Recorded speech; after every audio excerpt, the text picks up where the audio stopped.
Hello, everybody in Godly Play World. Welcome back. Have you ever heard the word contradictory? Contradictory means something that's two different things at the same time. Like, have you ever been happy and sad at the same time? Or have you ever been mad about something, but you also wanted to laugh about it? A lot of things are like that. They're kind of complicated. For example, my sister and I just got a puppy. His name is Rafferty, and he's right here at my feet. I'm going to show him to you. Can you see him? Oh, he's looking at this.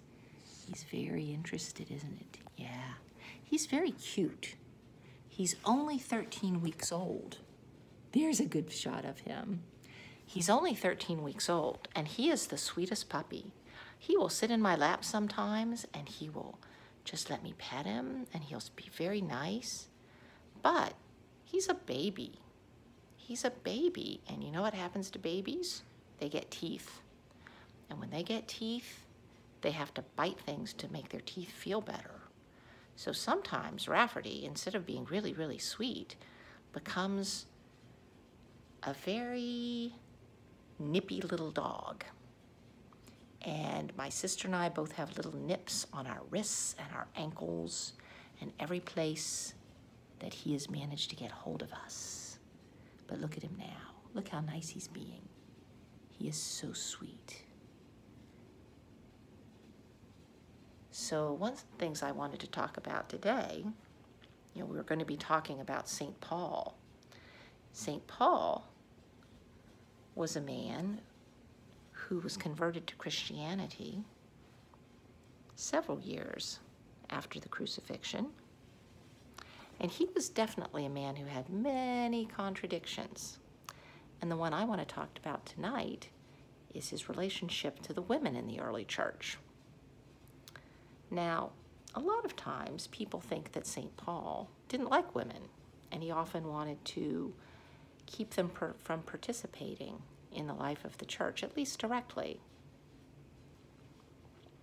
But actually, if you read the book of Acts and some of the letters that he wrote, you find that he mentions several women, and sometimes they have pretty prominent positions.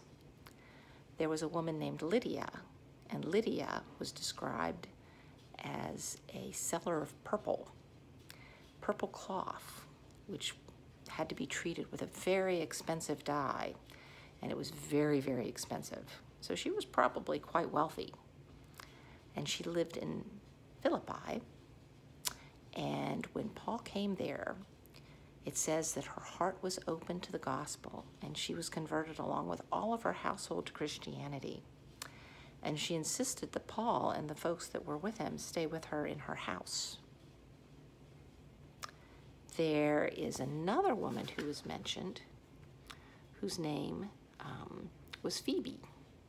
Now, she was originally described as being a servant of the church, but also as a deacon, which would imply that she had some sort of official position, and possibly a pretty prominent one.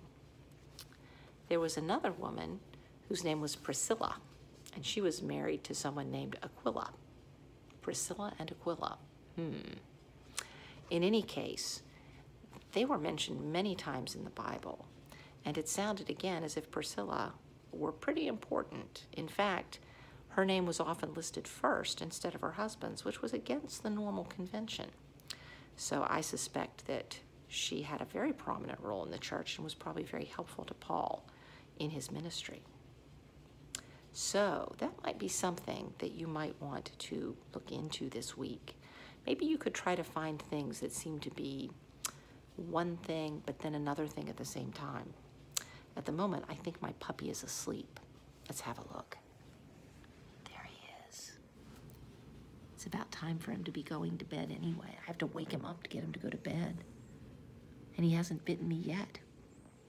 This might be a bit of a record. All right, well, I hope to see you all soon. Maybe when he gets over this sort of bitey phase, I could bring my puppy in so you could meet him. All right, until we meet each other again. Goodbye.